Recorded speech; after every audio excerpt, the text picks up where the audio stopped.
Welcome to everyone to another episode of the Franchise Everything podcast, where we talk about everything and anything franchising. And we're once again here with a live podcast at the Franchising and Business Opportunities Expo in Melbourne. Something different. We've got Blair Emde here, who is now, you are founder, family-owned business or CEO of Rubber Stone Global, which is from Canada originally, aren't you? Welcome aboard, mate. Thanks for joining us. Appreciate it. Yeah. Thank you. How long have you been out in Australia for? When did you get here this week? Oh, this week I got here on Wednesday. Oh, excellent. Yeah. So you've been a little while to get over jet lag and everything? A little bit, yeah. You know what? There's a lot of good pills for that. It works out really well. Yeah, that's it. You're well medicated. Well, it's good to hear. Exactly, yeah. So we're going to talk about the 5 key things. I like these podcasts because this topic, because there's the 5 key things that have made the Rubber Stone business what it is today. Yeah. And it gives you the opportunity to really zero in on some stuff that you guys have been up to that is really cool, and it gets you to tell that story. So we'll go with the first one. And the first one is and we talk about this beforehand and I ask you to do some homework. Yep. A commitment to quality materials. So first of all, let's tell everyone what the Rubber Stone business is, and let's talk about the quality materials. Sounds good. So the Rubber Stone business is concrete overlay products. So it's a wet pour rubber system. We use rubber and stone as well. We use a polyurethane adhesive.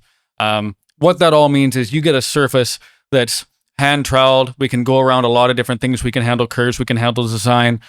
You don't have to rip out and replace your existing substrate. We're going right over it. We're going to add something that's very eye-catching, very beautiful. It's also got flexibility, got amazing durability, UV resistance, porosity, traction, softness. There's so many benefits to it, and it just really suits the market, especially when you're looking at something like a pool deck or a sidewalk. We're getting more traction in senior center, seniors complex, because it's just the right product for the application. So when you're looking at quality materials in that, you're looking at different components. You've got synthetic rubber, EPDM rubber. Now, there's a lot of different grades of EPDM out there. Because people would have no idea. Exactly. Well, to the homeowner, it all looks like rubber granules. Yeah. I mean, specks of rubber. You don't expect them to know, but we've committed to quality. So we buy the best EPDM granules in the world. They're Swiss made, and we come from an installation background. I grew up installing stone and epoxy systems in North America with my dad. That's what we do. I know how the installs go. I know that when you have consistent material, it's consistent color, consistent size, and when the adhesives are consistent, you don't have different cure rates in every pail and things like that. Because then does it get patchy or something? It gets patchy.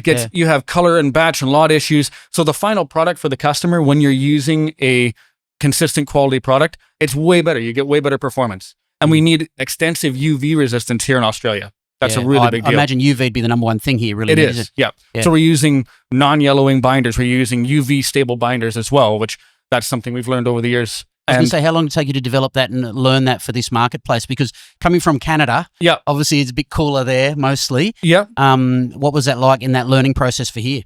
It was, how do you say it? It wasn't that steep a learning curve, really. We had to get to dial things in a little bit, because our experience in North America isn't just Canada, it's the US. We've got Arizona, Florida, so you've been in some high heat places. So we just kind of had to dial in from the 15 different binder chemistries that we have, which 2 or 3 are the best for here. And that's what we stock and that's what we use. Yeah. So, the commitment to quality also boils down to installation. Yeah. When the guy who's doing it, he can have confidence in the material. It makes it way smoother. On top of that, when we have great performance, you're not chasing your tail as a business. I can imagine with warranty claims and things like that. Yeah, revisits back for warranty and everything must throw everything into turmoil. It's very rare. Usually, we have repeat business, but that's because we already did the pool deck. Now we got to do the sidewalk and the step, because it all has to match for the homeowner, right? Okay, excellent. So and the second thing we want to talk about in the 5 key things that have made you what you are today is extensive R&D. And I think we've already covered quite a bit there. Yeah. So what's the R&D process? I know when we met with Jamie up in Brisbane, when we did some filming with her, actually around a pool, it was great to see them coping it around a pool and watching how adhesive that was. What sort of R&D, because you do that back in Canada, don't you? Talk us through the process. We do. So initially when we started, it was a lot of R&D because the industry was very closed. It's geared to large scale running tracks, playgrounds, things like that. Yeah, I can imagine that, rather than homeowner type stuff. And rubber behaves very differently in that kind of environment and with that kind of application.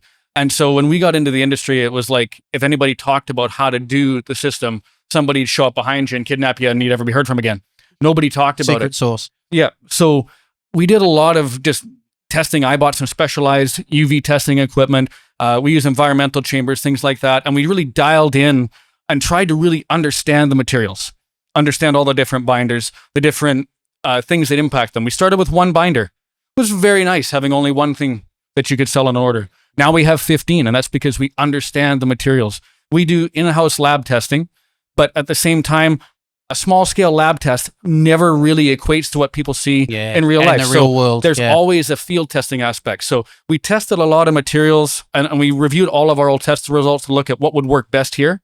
But then at the same time, we got the materials over here and really we laid some down outside in people's backyards and things like that, because you want to see how it really is, how that lab testing environment correlates into real life. And so between the lab testing and the real life testing out here, that really helped us dial things in, and we're continually testing. One of the things about our network is we all help each other. Like, all of our franchisees love to help each other. They don't compete against each other. So there's an open sharing on things. And so we're continually developing. We're continually moving forward. In North America, I just did a section of my own property before I came here with a completely porous system. So a bit different than what we do right now, but we're always testing, always looking at how we can help our franchisees grow their businesses, get into a different portion of the market, and be more successful. And the real world aspect of that's really important, isn't it? Because it is. Lab, I mean, how do you test it? So to give us a visual, how do you test something in a lab like that with extensive R&D and then take that to the practical real world? So typically what we'll do, our biggest machine that we use is our artificial weathering machine. I call it basically a suntan booth on steroids. If you put your arm in there for 30 seconds, you're going to come out with a sunburn. So we do So don't do that. No, don't do that. And don't look at the bulbs either. It's a really bad idea. Sound like a welder. Yeah. So we do film panels. So we test the binder itself. We do it on white and on aluminum to make sure that we see if there's any change in color. We can see that on a white panel. Now, those things also work differently, though, when they're added to the rubber. So we'll do those panels, but we'll also do finished panels with rubber, usually in white or different colors, and we'll put them in the machine. And basically, I have everything set on high. I want the worst possible result in the fastest time. We need footage. We need a screen here demonstrating it all, don't we? That's where it gets fun. Yeah. Because then we'll talk to our manufacturers and watch their eyebrows go up when we tell them what our machines are set at.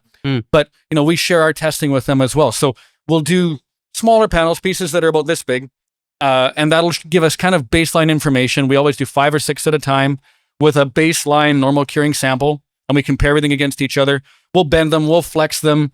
We've got presses that we've built so that we can actually simulate a tire coming down on the rubber and crank that thing back and forth. And I've got a video series on doing that. Feels very IKEA. Oh, it's we're a farm family. Like we grew up in agriculture. So if you look at my dad and all of his brothers, they're very inventive. And so we're not afraid to take something and use it for what it's not supposed to be used for. To get that testing that we need. And I love that. I mean, from a franchise perspective, you see that come out in real world profitability type of impact, because if you're creating, if they're installing a product that has constant faults and constant problems, it massively affects their productivity and their profitability because they're not doing new jobs. They're going back, fixing stuff they've already done. Oh, exactly. And you can't afford to do that as a business owner. No. And what I've always hated is when somebody calls me and I have to say, I don't know. Because if I say, I don't know, you as a franchisee now have to go to the homeowner, and we all look really, really bad at this point.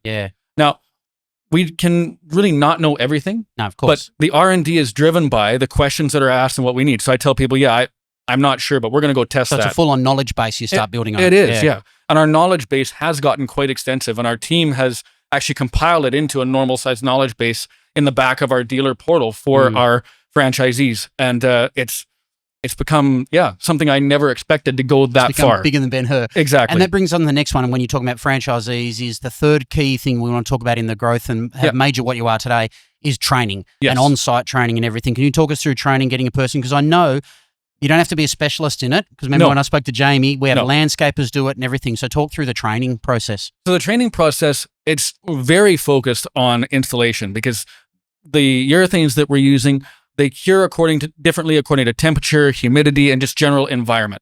So what we want to do is we want to get our franchisees on a week of installations with Jamie and James. They're going to do real world jobs. We're not just troweling on pieces of hardboard in a warehouse somewhere. We want them to experience the different conditions and how the materials can change their speed during the day, or how a little bit of rain can influence your project.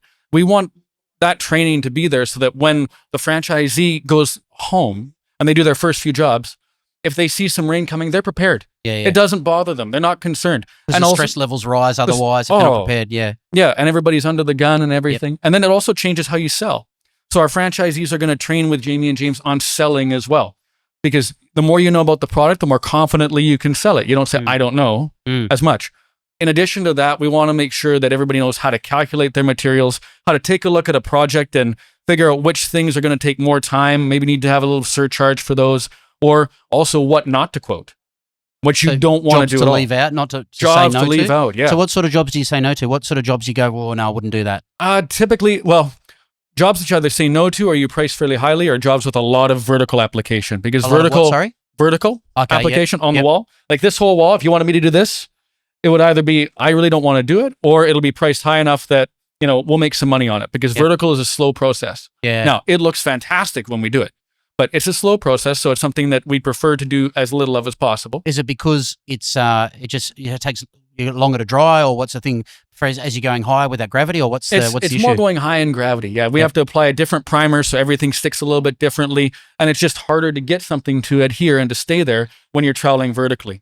So it's intense. We've gone a bit complex, haven't we? We've gone a bit technical. We've gone technical. I didn't expect to do that.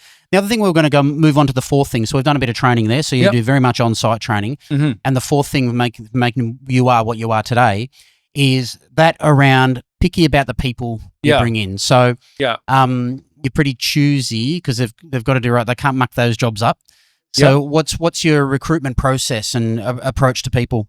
Our recruitment process it's evolved over the years. So initially you kind of take whoever seems to be a good fit, but over the last 30 years, we figured out what a good fit is. So we have scorecards, we have score sheets, we rate people based on business experience with other products, or experience with similar systems, sales experience, things like that. So we rate them on that, but also you use that gut feeling, because part of it is a culture thing. You still do gut feeling, do you? Oh, gut feeling is huge. Yeah. Oh yeah, it's hugely important. I interview I think still almost every franchisee. I want to talk to them because, to be honest, we've had some situations in all of our years of business where it just didn't work out. But you had that gut feeling at the beginning that it might not work out. And in the end, we all spun our tires and tried to make it work, but it didn't. You started with the wrong base. We started with the wrong base. So our goal is to make people successful. We're not here just to sell product. We want to have people who have a business that they can grow, and we grow when they grow. So if we get the sense that they're not a good fit and that this isn't going to serve them and it's going to be a waste of money for them, we'd rather right at the outset say, you know what, I don't think you're cut out for this. Usually it shows up at training. If somebody trains for a week and at the end of the week, they still are at square one, it's a situation of, you know what, this probably isn't for you. Yeah, and it's time, probably don't go ahead. Yeah, I wouldn't go ahead with that. Because, I mean, it costs, I think a lot of people don't realize it costs franchisors as well enormously in retraining, support. Yeah. It's the squeaky wheel. It is. It really is, yeah. Yeah, okay. And the fifth thing we're going to move on to is, you wanted to talk about this, and I think this is a really key thing, and I think a lot of franchise brands actually miss this, I think, which is the family-owned, small-town values, that type of thing you have. You know, you come from a farm, you're a farm family, you're really hands-on and innovative. Yep. Talk us through how it all started and why that's a key to your culture now, because you're still totally family-owned. Well, how much time do we have? Oh, we've got a little bit of time. Okay. You take as long as you want. All right, well, so... But let's not start back at a birth story or anything. Okay. I'll jump ahead a little bit then. You know, that small town feel, it's tough to keep as you grow, but we work really hard at it. And I kind of look at it this way. In a family business, you know that no matter what happens at work during the day, when you go home, you're still a family and you're coming back to work the next day. And so that changes how you do things. You pick your battles when you're in a family business. You always want, in the end, what's best for your family. And you know that at the end of the day, you're stuck with each other. So you got to work through things in a different way. And we bring that approach to business. So we look at it and say, we want what's best for our franchisees. And it's not going to always be the thing that's perfectly what's best for us, but we want what's best for them. We know that we're not going to always agree on everything with them, but at the same time, we're stuck with each other. We pick our battles and we've planned to work through things together. And that's just that approach we take to business. And we really care about people. You know, you care about your family in a different way. And that's at the heart of my family, at the heart of the MD family. You find that my parents, they love people. That's the number one thing. And so we just love people. We want to see people successful, and we bring that to the business. And we hear over and over, people will come to our convention where we get as many dealers together as possible. And we chat, we trade stories, the good things, the stories you'll never do again, all those things in one weekend. And we get the same comment. It feels like a big family. It doesn't feel like a business. It feels like a family of people who want to be together. So we work on that. I love that. I haven't heard, and I think it makes a lot of sense in franchising about you do the family thing, comparing it with picking your battles. Yeah. I think some franchisors can learn a bit from that about picking your battles. You don't need to don't need to go hard on everything. No, don't sweat the small stuff. Yeah. There's some stuff that, you know, in the big picture, if you're looking at that and what's best in the big picture, it's not going to matter a year from now. No. So why don't we just solve it quickly, get it done, and move on to what's really important? Get it out of the way. Exactly. Yeah. Excellent, Blair. Well, thanks for telling us more about Rubberstone, mate. Much appreciated. Thanks for having me. Hope you enjoyed that. It's another great one of the Franchise Everything podcast. Something a little different. This time we're talking about resurfacing products and everything with the Rubberstone Global business. And if you like this, please share, like, subscribe, do all that sort of stuff there, and get this content out there to more people who are interested in getting into business for themselves. And we'll catch you in the next one soon.